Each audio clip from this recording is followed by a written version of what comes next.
네, 여러분 안녕하세요. 오늘은 오랜만에 컨설팅 Q&A 영상을 가지고 온 김이나 컨설턴트입니다. 2025년을 맞이해서 올해 컨설팅 취업 시장의 동향 그리고 전망을 좀 다뤄보려고 하는데요. 참고로 오늘 제가 드리는 말씀은 대부분 제가 컨설팅 관련해서 항상 참고하는 사이트인 네이버 아이컨 카페 그리고 아이컨에서 운영 중인 현직자 취업준비생들의 카톡방에 나온 이야기들을 참고로 만든 영상입니다. 저의 뇌피셜은 아니지만 그 부분에 대해서는 여러분 감안하시고 들어주시길 영상 초반에 미리 말씀드리도록 하겠습니다.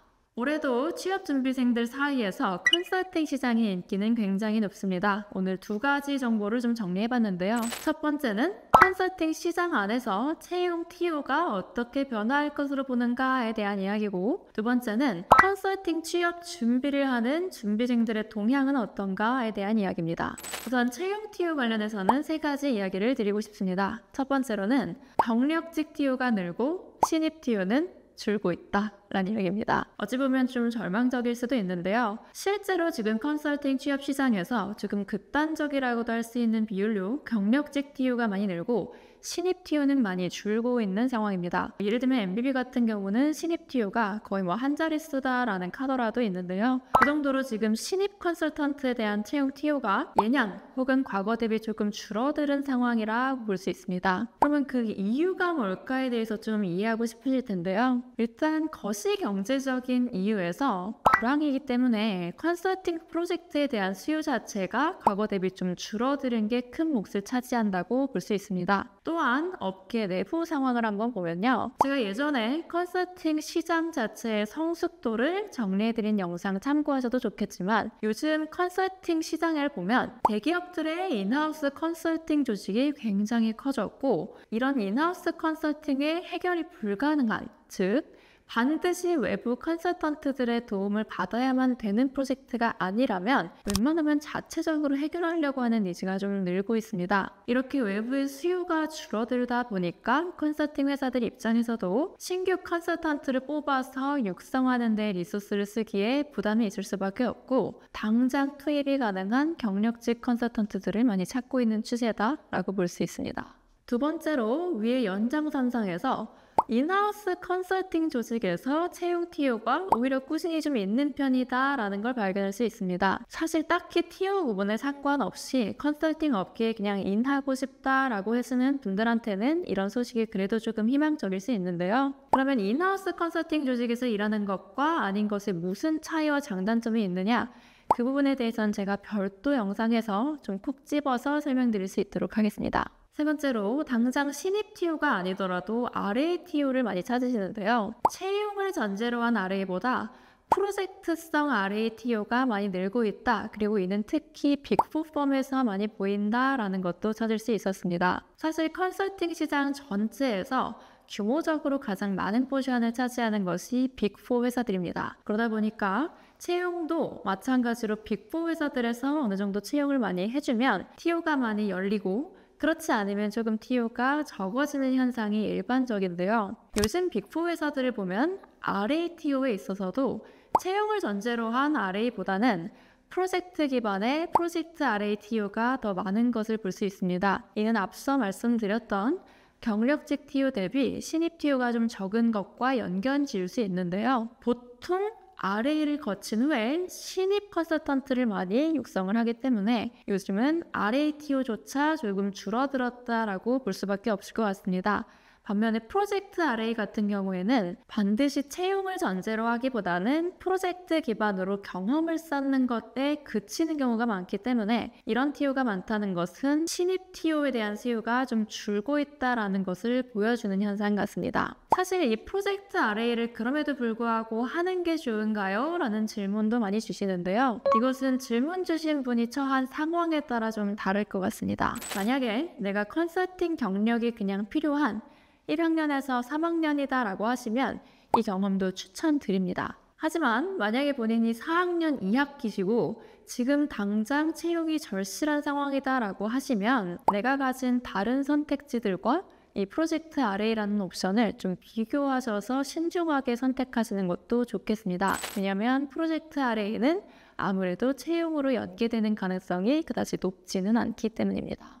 자, 이렇게 TO에 대해서 말씀드린 것들을 좀 정리해보면요. 결론적으로 저는 올해 같은 경우는 컨설팅 취업에만 너무 몰빵해서 준비하시는 것은 그다지 추천드리지 않습니다. 아무래도 시장 자체에서 수요가 많지 않은데 내가 다른 모든 옵션을 다 포기하고 컨설팅 취업에만 너무 매몰되어서 준비했다가는 이를 통해서 잃을 수밖에 없는 기회비용들이 조금 커질 수도 있는 것 같습니다. 사실 저 같은 경우도 그래서 취업준비생들을 대상으로 한 강의 같은 것들 판매를 올해는 전면 중단하고 그냥 이렇게 정보를 제공하는 영상들만 좀 올리고 있는데요. 아무래도 취업준비생분들이 올해는 조금 힘든 시기를 보내고 있지 않으신가에 대해서 좀 위로의 마음이 없지는 않은 것도 있습니다. 기존 영상에서도 설명을 드린 것처럼 컨설턴트들은 사실 경력직을 통해서도 채용을 굉장히 많이 하는 직군이기 때문에 여러분들이 여기에 올 수 있는 길을 나는 반드시 RA를 거쳐서 신입 컨설턴트로 인을 할 거야 라고 정해 놓으시는 것보다는 조금 다양한 루트를 열어 놓으시고 장기적인 관점으로 업계 인을 준비하시는 것도 좋겠다라는 말씀을 드려봅니다. 그럼에도 불구하고 2025년 컨설팅 업계 인을 준비하시는 취업 준비생분들의 동향을 좀 말씀드려보면 좋을 것 같습니다. 마찬가지로 두 가지가 있는데요. 첫 번째로는 세컨티어 펌에 대한 높은 선호도가 좀 눈에 띄는 것 같습니다. 세컨티어 펌이라고 하면 여러분들이 흔히 K사, R사, A사 등을 생각하실 것 같고 이는 이미 기존의 나무위키라든지 웹상에 있는 정보들을 토대로 생각하실 것 같은데요. 그렇다고 해서 제가 특정 회사들을 특정 지어서 지금 언급하고 있는 것은 아닙니다. 다만 이런 세컨티어 회사들에 대한 선호도가 요새 어떻게 높다고 이야기할 수 있는가? 좀 쉽게 설명을 해보면 아이콘에 채용 공고가 올라오면 이 채용 공고에 대한 클릭률만 봐도 요새 취준생들이 어떤 회사의 채용 공고에 많은 관심을 가지는지를 좀 볼 수 있다고 생각이 드는데요. 과거에는 완전 탑티어,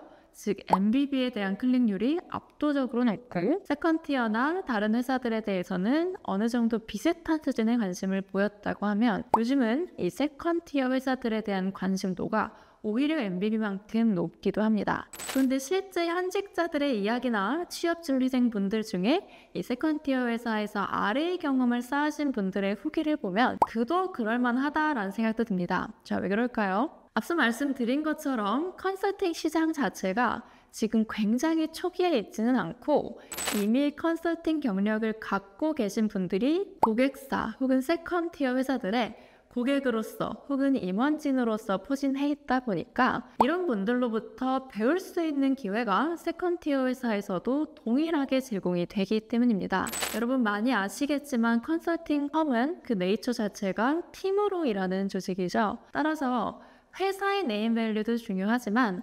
실질적으로 내가 어떤 팀을 만나느냐, 어떤 사수를 만나느냐가 사실 절대적으로 중요한데요. 세컨티어 회사들에서 좋은 사수들을 만날 기회가 충분히 제공되고 있고 또 업무 강도나 복지 같은 점에서도 탑티어 회사들과 비교했을 때 어느 정도 장점도 있다 보니까 이 회사들을 선택하는 사람들이 좀 많아졌다는 생각이 듭니다. 예전에는 세컨티어 하면 탑티어 가기 전에 조금 거쳐가는 곳이라는 인식이 있었다면 요즘은 세컨티어 자체가 엔드골이 되었다라는 점도 좀 한몫하고 있는 것 같습니다. 그리고 사실 저 개인적으로도 제가 프리랜서로서 요새 업계에서 활동을 하면서 이 회사들에서 프로젝트를 많이 했었는데 정말 훌륭한 회사들이기 때문에 여러분들이 너무 외부적인 랭킹 이런 거에 신경을 쓰시기보다는 내가 그 회사 들어가서 어떤 트레이닝을 받고 어떤 경험을 쌓을 수 있는가에 집중을 하신다면 반드시 좋은 선택이 될 수 있다라는 의견 드리고 싶습니다.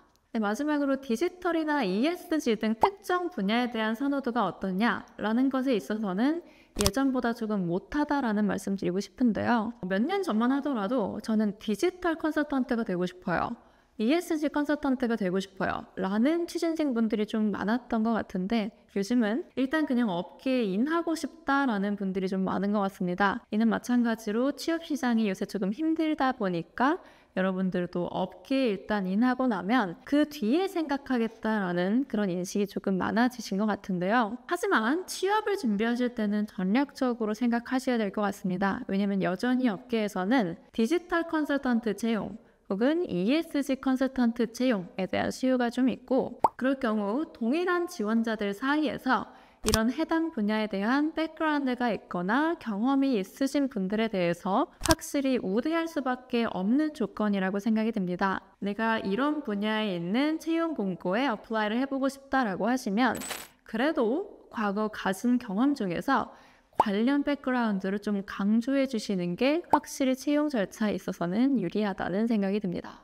네, 좀 마무리를 해보려고 하는데요.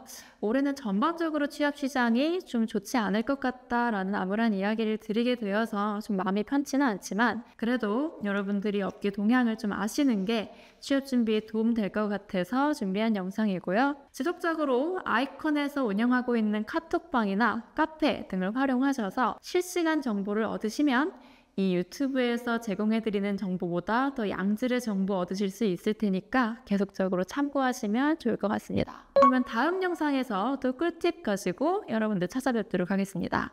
시청해주셔서 감사합니다. 김이나 컨설턴트였습니다. 행운의 편지, 이 영상을 48시간 안에 2명에게 공유하면 3일 뒤에 행운이 찾아옵니다. 믿거나 말거나.